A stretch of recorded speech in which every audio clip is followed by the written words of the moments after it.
Rice और रोटी के अंदर क्या डिफरेंस होता है। तो इस वीडियो में हम छोटी सी क्लिप में समझेंगे रोटी और चावल के अंदर क्या डिफरेंस होता है। अगर किसी को डायबिटीज है, कोई डायबिटीज का पेशेंट है या फिर आप डायबिटीज के पेशेंट को देना चाहते हैं तो दोनों में से क्या चीज देना पसंद करेंगे, राइस यानी चावल या फिर रोटी। तो दोनों में कुछ ऐसे महत्वपूर्ण डिफरेंसेस हम यहाँ पर देखने को मिलेंगे और क्या क्या ऐसे डिफरेंसेस हैं, कैसे हम इसे मैनेज करेंगे, इस वीडियो में समझेंगे। सबसे पहले समझ लेते हैं रोटी के अंदर प्रोटीन और कार्बोहाइड्रेट कितना होता है। अगर प्रोटीन की बात करें तो 12 ग्राम, अप्रॉक्स 12 ग्राम के आसपास इसके अंदर प्रोटीन होता है, जो कि हमारे शरीर के लिए, मसल्स के लिए बहुत ज्यादा जरूरी होता है। इसके अलावा जो कार्बोहाइड्रेट होता है, जो आगे चल के हमारे शरीर में एनर्जी का प्रोडक्शन करता है, ग्लूकोज और अदर चीजों में कन्वर्ट होता है। तो कार्बोहाइड्रेट की जो मात्रा होती है वो 70 ग्राम के आसपास होती है, यानी कि 17 ग्राम के आसपास हमारे रोटी के अंदर, 100 ग्राम की एक रोटी के अंदर हमें 70 ग्राम कार्बोहाइड्रेट देखने को मिलेगा। तो अप्रॉक्स 100 ग्राम की जो पर 100 ग्राम में जो हम रोटी ले रहे हैं उसमें 70 ग्राम आपको कार्बोहाइड्रेट मिलेगा और प्रोटीन जो है आपको वो मिलेगा आपको 12 ग्राम। तो यहाँ पर कोलेस्ट्रॉल इस रोटी के अंदर नहीं होता है। फाइबर्स की मात्रा ज्यादा होती है। फाइबर्स की मात्रा, जो हम आटा छानते हैं, अगर हम बिना छाने हुए आटे को लेते हैं तो उसके अंदर बहुत ज्यादा फाइबर्स की मात्रा देखने को मिलेगी। अगर हम फाइबर्स ज्यादा लेते हैं यानी कि बिना छना हुआ आटा खाते हैं तो ऐसी कंडीशन में हमें कॉन्स्टिपेशन होने के चांसेस कम हो जाते हैं, क्योंकि फाइबर्स हमारे इंटेस्टाइन के लिए बहुत ज्यादा हेल्पफुल होता है, हमारे डाइजेशन के लिए बहुत ज्यादा महत्वपूर्ण होता है। तो यहां पर हमने रोटी के बारे में समझा। अब हम समझते हैं चावल के बारे में।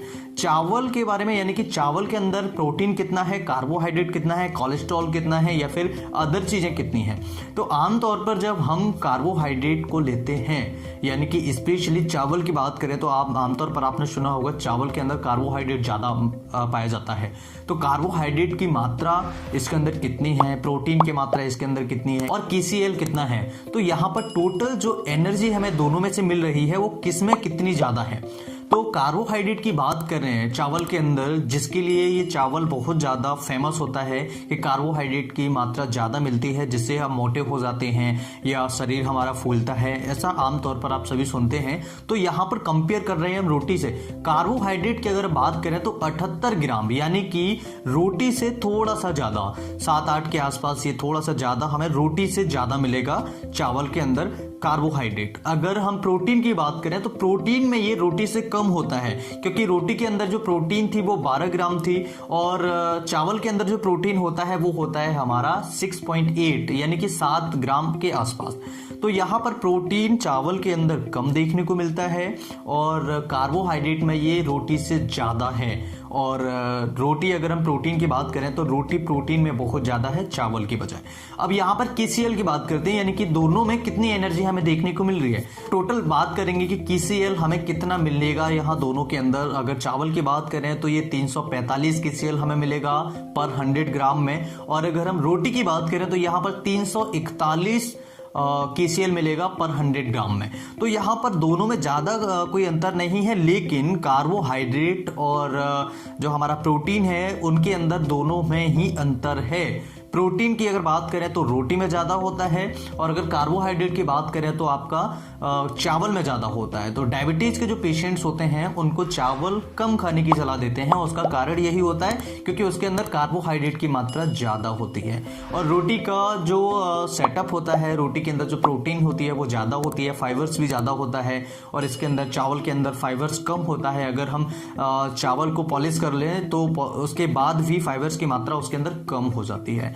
तो यहाँ पर दोनों के डिफरेंसेस हमने समझे हैं। डायबिटीज के पेशेंट को चावल रिकमेंड कम किया जाता है बजाय रोटी के। रोटी, अगर कई पेशेंट ऐसे हैं जिनको दोनों ही पसंद है तो हम प्रेफर करेंगे कि पेशेंट को रोटी खानी चाहिए चावल की बजाय, क्योंकि उसके अंदर कार्बोहाइड्रेट ज्यादा है, वो ज्यादा आपको प्रॉब्लम क्रिएट करेगा।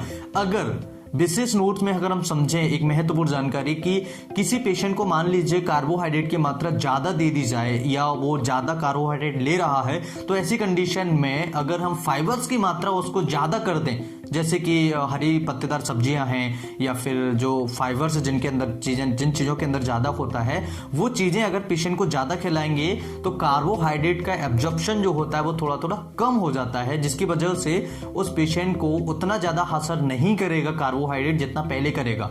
तो यहाँ पर कार्बोहाइड्रेट की जो एब्जॉर्प्शन जो लेवल होता है, कैपेसिटी होती है, वो थोड़ी कम हो जाती है अगर हम फाइबर्स की मात्रा बढ़ा दें डाइट में। तो यहाँ पर दोनों ही कंपेयर हमने कर लिए हैं। मुझे लगता है कि ये कन्फ्यूजन हम सभी के लिए बहुत ज़्यादा क्लियर हो गया होगा और बहुत ही ज़्यादा आप सभी के लिए हेल्पफुल होगा। अगर वीडियो अच्छा लगे तो लाइक एंड शेयर करें। इसी तरह की वीडियोस देखने के लिए चैनल को सब्सक्राइब करें। मैं फिर मिलता हूँ इसी तरह से नई वीडियो में, तब तक के लिए नमस्कार। Thanks for watching. Have a nice day.